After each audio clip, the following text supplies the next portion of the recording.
Alright, so the purpose of this video is to determine nice rear ends and why they're important. So this is not a nice rear end for multiple reasons. One, GM built two versions, at least for this type of car, of rear ends, which when we say rear end, we're talking about the axle assembly here. A lot of names for that. Third member, the pumpkin, etc. So what it comes down to is the axle tube and the carrier for the rear gearing for the car.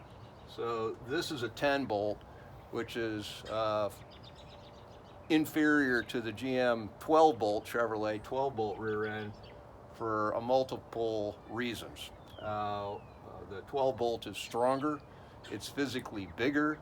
There's physics involved in how the pinion, which is internal there, to the round pumpkin housing, how that's mounted. At the end of the day, who gives a shit? It's a better rear end, and you can determine whether it's a 10 bolt or 12 bolt literally by counting the bolts on the cover in the back. If it's got 10 bolts, it's a 10 bolt. If it's got 12 bolts, it's a 12 bolt.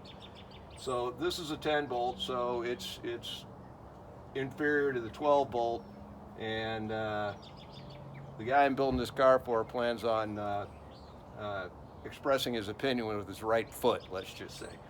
So he's likely to blow this up if we left it in here. The other thing that's the matter with this is it's got what's referred to as tall gearing.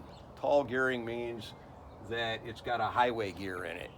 We just determined in a previous video that the gearing's like 2.75 to 1, meaning that this car cruises down the highway at a low RPM because it's got tall gears. And if you've ever ridden a 10-speed bicycle or something like that, this is the equivalent of tall gearing would be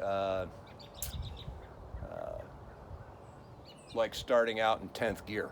Okay, so it's going to be slow to start, but once it gets up to speed, it's not working near as hard, and it being, in this case, the engine is not turning nearly as many RPM.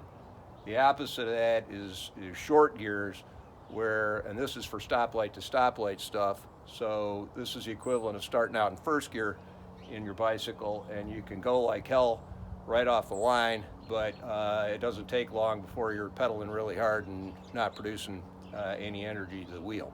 So that's what happens, and short gears are your 450 series, 411 series, and those are, like I said, they go stoplight to stoplight in a big hurry, but the car's not designed to stay at any kind of highway speed for very long. So it's, you run it up in a quarter mile real fast, and then you shut it down or you're going to blow your engine up. So this has got highway gears, and we want to blend something in between, probably in the 373 range, something like that.